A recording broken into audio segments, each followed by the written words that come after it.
ত্রিপুরা রাজ্য হজ কমিটি এবং সংখ্যালঘু কল্যাণ দপ্তরের উদ্যোগে এবছরও হজ যাত্রার আয়োজন করা হয়েছে। সোমবার সকালে আগরতলা বিমানবন্দর থেকে মোট ৭৫ জন হজ যাত্রী মক্কার উদ্দেশ্যে রওনা দেন। জানা গেছে, যাত্রীদের মধ্যে ৫৭ জন পুরুষ এবং ১৮ জন মহিলা রয়েছেন। সংখ্যালঘু কল্যাণ দপ্তর এবং ত্রিপুরার রাজ্য হজ কমিটির ব্যবস্থাপনায় প্রথমে তারা কলকাতায় পৌঁছবেন এবং সেখান থেকে সৌদি আরবের উদ্দেশ্যে যাত্রা করবেন।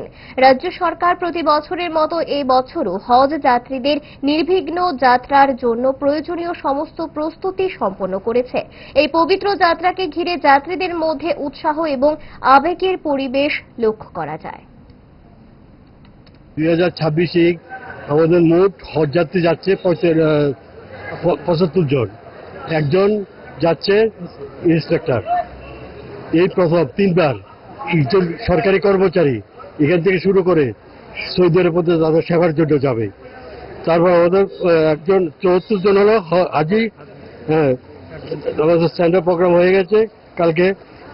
আজকে সকালবেলার ফ্লাইটে ৩ জন গেছে, হজযাত্রী গেছে। এখন যে ফ্লাইটে যাবে ১১:৫৫ 50 জন হজযাত্রী যাবে, মোট ৭৩ জন। আর 2 জন